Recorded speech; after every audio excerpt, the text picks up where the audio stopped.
വെച്ചിട്ട് ഒരു സാലഡ് കേട്ടോ. കയ്പ്പയ്ക്ക എന്തായാലും കഷ്പണം ആരും അധികം കഴിക്കില്ല. അപ്പം ഞാൻ വിചാരിച്ചു ഇത് വെച്ചിട്ടൊരു സാലഡ് കാണിച്ചു തരാം. അതൊരു സ്വാദുണ്ട് അതിൻ്റെ.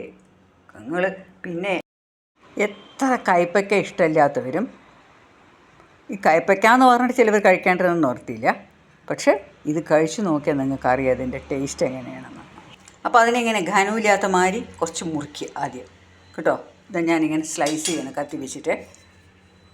ഇപ്പം ഞാനിതിനെ ഇങ്ങനെ എൻ്റെ പ്ലേറ്റിലേക്ക് ഇടുകയാണ് ഈ കയ്പ്പയ്ക്ക കേട്ടോ. കണ്ടോളൂ, ഇതിനെയൊക്കെ ഇങ്ങനെ ഇതങ്ങനെ ഒറ്റയായിട്ട് ഇങ്ങനെ വേർതിരിച്ചിടുക.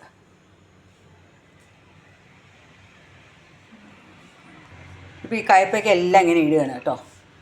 ഇതാ കണ്ടോളൂ, എല്ലാം ഇങ്ങനെ ഇട്ടു.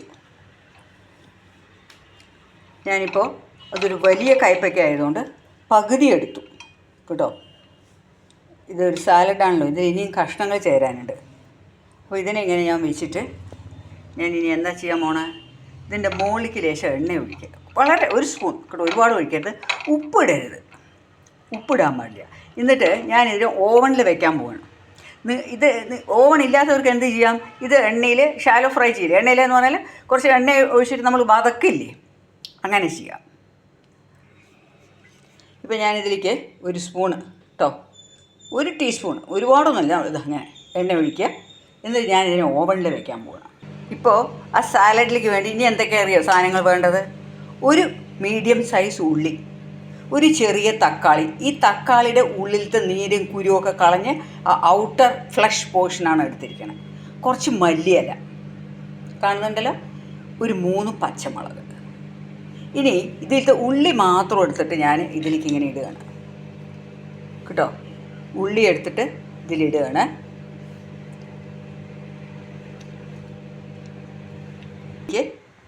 ഒരു മൂടി വിനീഗർ ഒഴിക്കുകയാണ്. വിനീഗർ നന്നല്ല എന്ന് തോന്നുകയാണെങ്കിൽ നാരങ്ങ നീര് ഒഴിക്കാം.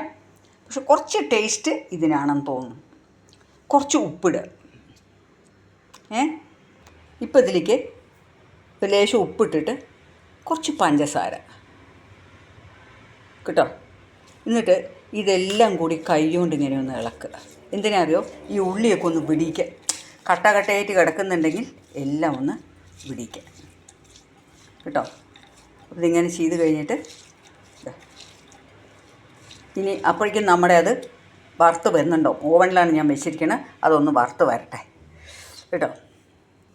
ഈ ഓവനിൽ വെച്ചിട്ട് ഇതുണ്ട് നല്ല കലകലന്നായി ഒരു സ്പൂൺ എണ്ണ ഒഴിച്ചിട്ടുള്ളൂ.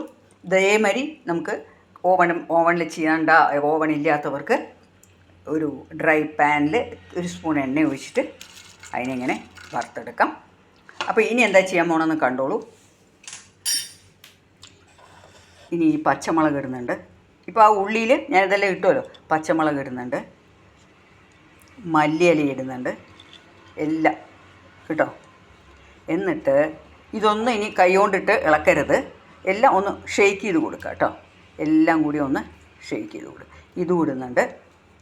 എന്നിട്ട് അടുത്ത പരിപാടി ഒന്ന് ഇളക്കുക എല്ലാം കൂടിയിട്ട് കേട്ടോ. ഒന്ന് ഞാനിങ്ങനെ ഫോർക്ക് വെച്ചിട്ട് ഇതിനൊക്കെ ഒന്നെല്ലാം മിക്സ് ചെയ്ത് കേട്ടോ. ഉപ്പിട്ടു.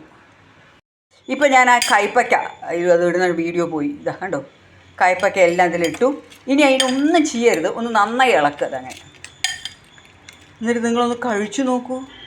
എൻ്റെ അമ്മോത് ഇതിനിങ്ങനെ എടുത്ത് ഇങ്ങനെ കഴിച്ചു നോക്കണം കേട്ടോ. എന്ത് ടേസ്റ്റാണ് അറിയോ, ഭയങ്കര ടേസ്റ്റാണ്. ഇതുണ്ടോ സാലഡ്, അടിപൊളി കേട്ടോ. ഇതിൻ്റെ ടേസ്റ്റ് നമുക്ക് പറഞ്ഞറിയിക്കാൻ പറ്റില്ല. എന്തുകൊണ്ടറിയോ, അതിൽ എല്ലാ രസങ്ങളും ഉണ്ട്. കുറച്ച് ചവർപ്പ്, കുറച്ച് എരിവ്, കുറച്ച് പുളി, ഉപ്പ്, എല്ലാറ്റിനും സോൾട്ടിഷ് ടേസ്റ്റ് ഉണ്ട്, സ്വീറ്റ്നെസ് ഉണ്ട്, ബിറ്റർനെസ് ഉണ്ട്, സവർനെസ് ഉണ്ട്. അപ്പോൾ ഇതെല്ലാം കൂടി ഇങ്ങനെ കഴിക്കുമ്പോൾ ശരിക്കും വളരെയധികം ടേസ്റ്റാണ്. ഇത് കുറച്ച് ഹെൽത്തിയുമാണ്.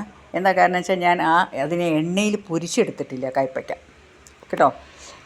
ഇത് നമ്മൾ അതിലിപ്പോൾ ഉപ്പ് ചേർത്തിരുന്നുവെങ്കിൽ കയ്പ്പയ്ക്കയിൽ അത് ഇതിലിട്ട ഉടനെ അങ്ങനെ അത് ക്രഞ്ചി അല്ലാണ്ടായിപ്പോവും, അത് സോഫ്റ്റായിപ്പോവും.